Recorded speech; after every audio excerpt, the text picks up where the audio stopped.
your blood pumping. Hello guys, welcome back to Rewind Reviews, welcome if you are new. Today we're doing a movie that honestly was a bit of a game changer when it came to spy thriller movies.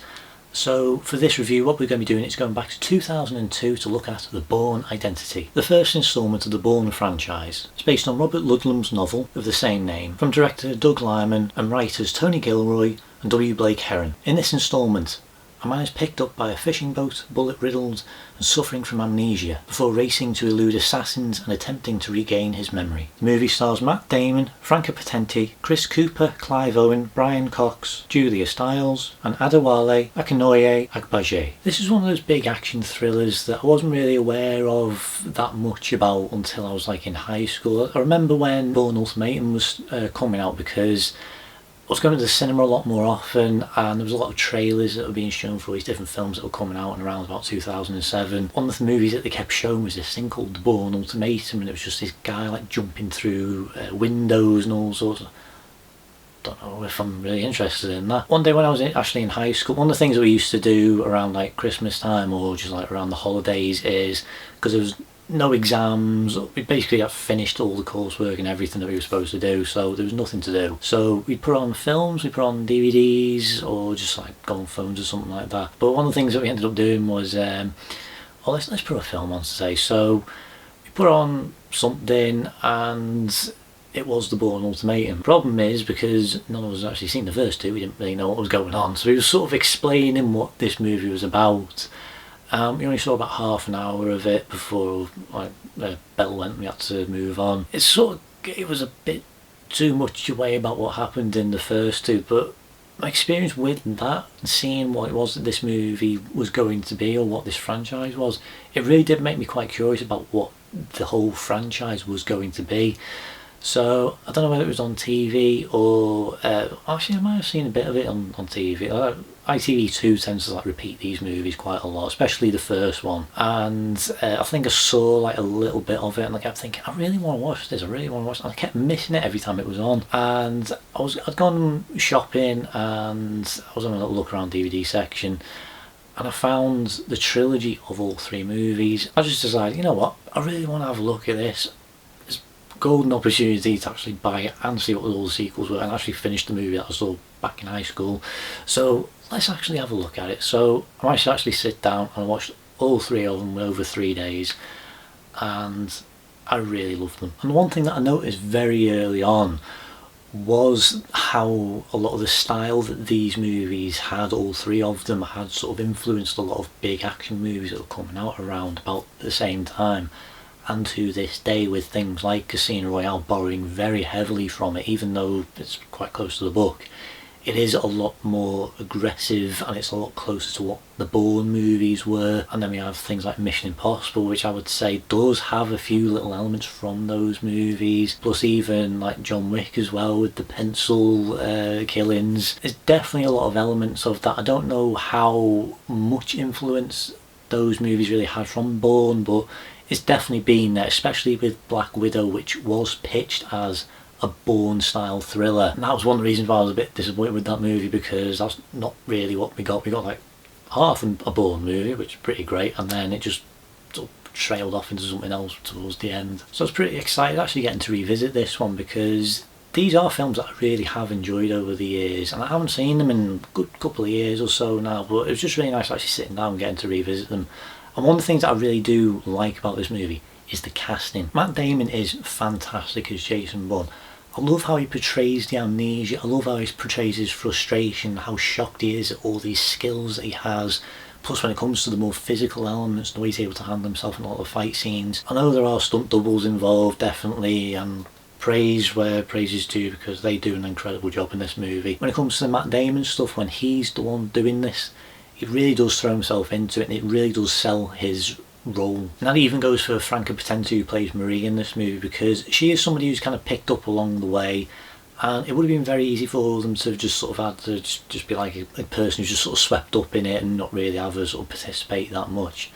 But she is definitely one of the best aspects of this movie. The way that she's written, the way that she performs, her reactions, they're very believable, they're very grounded. I love the moment where she like sees what Bourne can do for the first time, and she's like seeing dead bodies and all sorts from what's been going on, and the way that she's like frozen and she can't quite handle what it is that's happened, to the point where she's even sick at one point.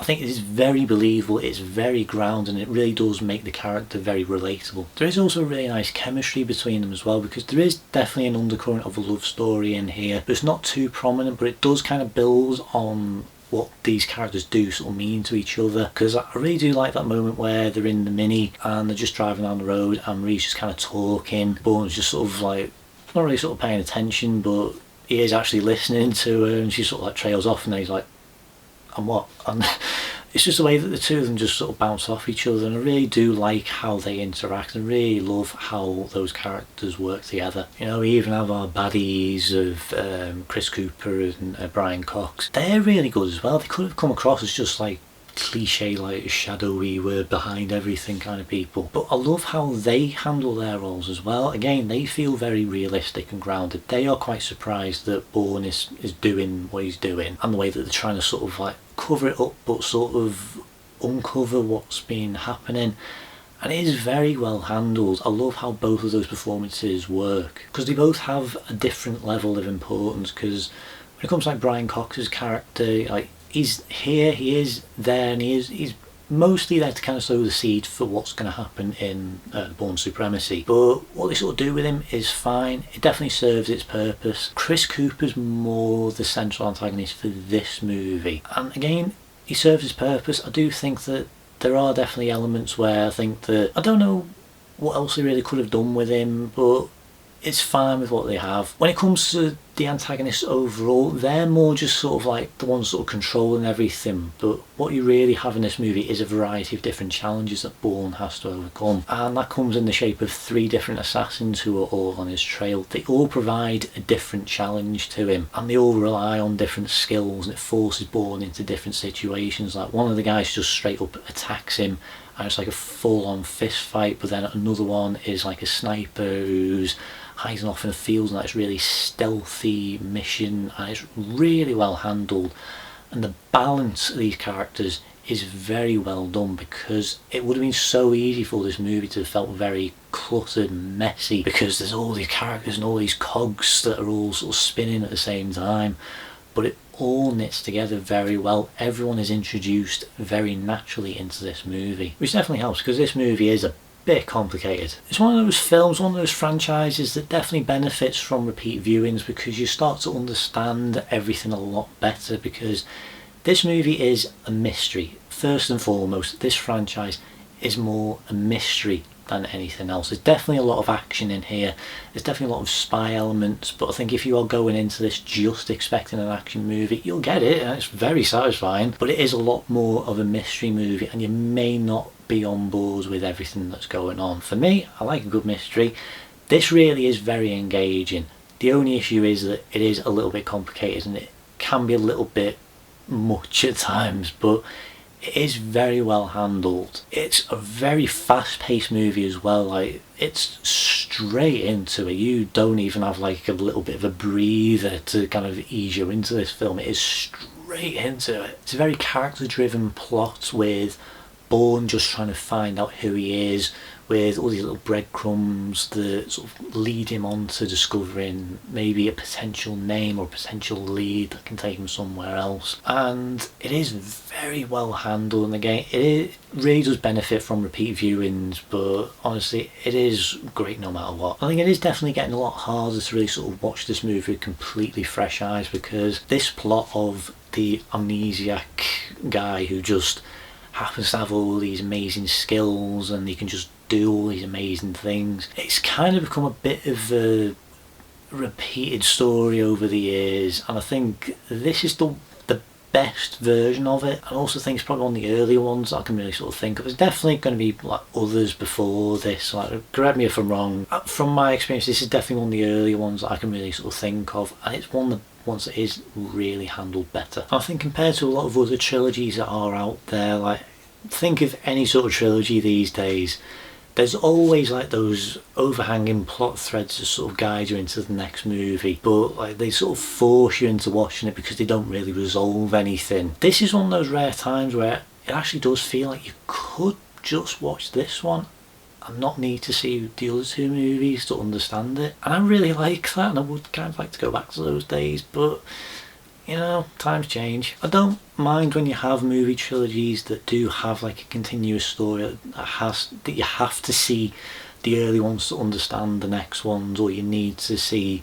the first one to sort of get on board with what's going on next. Because things like Lord of the Rings and a lot of other different ones that have suddenly just left my head. I don't mind things like that because at least you're sort of guaranteed that there is going to be a continuation to this story, because you know that like the studio is not going to just pull the plug last minute, or things are going to get changed or tweaked or just scrapped altogether. So it benefits having a movie trailer that is completely mapped out as well. I'm looking at you, sequel Star Wars. But when it comes to something like this, there's no guarantee that there is going to be another movie. So they have to make the best one possible, and they have to sort of close off as much as they can, which they do. And as I said, you could just watch this on its own and leave it at that. But you have the other two movies plus the spin-offs as well. Coming back to what I said a little earlier, yes, this is a mystery movie first and foremost, but there is a lot of action, and the action is brilliant. There's a lot of hand-to-hand combat. It's pretty brutal and violent, especially for a movie that's rated at 12A. I really don't know how it actually managed to get away with that rating. It's very realistic, it's very cleverly staged, especially because like you are dealing with people who know their stuff. So the way that they're both sort of trying to outsmart each other is really clever, with the way that they're just like using their surroundings to help with whatever they can get. And it does add to the tension, it does add to the surprise as well. I've got to be honest, up until the more recent Mission Impossible movies, this was one of my absolute favourite car chase sequences. This is still one of my favourites. It's very well handled, it's very fast paced, the music is great, the way that it's shot and edited, the stunt work, just like the shot of the Mini going down the staircase is just absolutely brilliant. I do wonder how much of an influence the Italian Job had on that sequence, but honestly I think this is just absolutely brilliant. I think this is where a lot of the influence came from when it comes to a lot of more recent Hollywood blockbusters, especially things like Casino Royale. Because one of the things that they opt for in this movie is a lot more handheld camera movements. So that they're just like they've got a guy with one of the little tripods over his shoulder, and he's just like following everything that's going on, which is great. It does add to the intensity, it does add to the motion, you are able to see a lot of what's going on, but it does cause one little problem, and that's something that I think even Hollywood's picked up on over the years, because it does kind of add to something called shaky cam. And there's also a lot of edits that are going on as well to really sort of add to the fast-paced nature of this movie. I'm very split on, because on the one hand Bourne is enhanced, so he does move a lot faster and quicker than the average person, so you need to have those moments where he is just absolutely demolishing people at full belt, and it is very well handled. But at the same time, sometimes it is a little bit hard to see what's going on because it's so fast. It takes you a second to sort of register what it is that's happening, like during the apartment fight. It is incredibly fast and you're not entirely sure everything that's going on. You just know that people are getting hurt and thrown around and pens are getting like, stabbed in people. And it's something that I've never really been a big fan of when it comes to a lot of action movies. Like there's so many movies today that have picked up on the shaky cam technique, where you can kind of hide things in a way because you're not really showing it. A prime example, a movie that came out in 2012 is The Hunger Games, and one of the biggest criticisms that I remember having, both myself and a lot of critics and fans had, was the use of shaky cam, because it's an absolute massacre, this sequence where it's used in, but all the action is so out of focus and you just can't tell what's going on. It's really hard to see, and I don't like that. That's kind of one thing that I do think the Bourne has had a bit of an effect on. There is definitely a difference between handheld and shaky cam, but there is a bit of a blur between the two, and it has had a bit of a knock-on effect one or the other. So yes, on the one hand I do like how it's handled in this movie, but on the other hand it is a little bit too fast. It is a bit hectic and it's a bit hard to see everything that's going on. When it comes to the music for this film, the score was composed by John Powell, and this is a very 2000 soundtrack. I do like it overall. It does suit the tone of Bourne.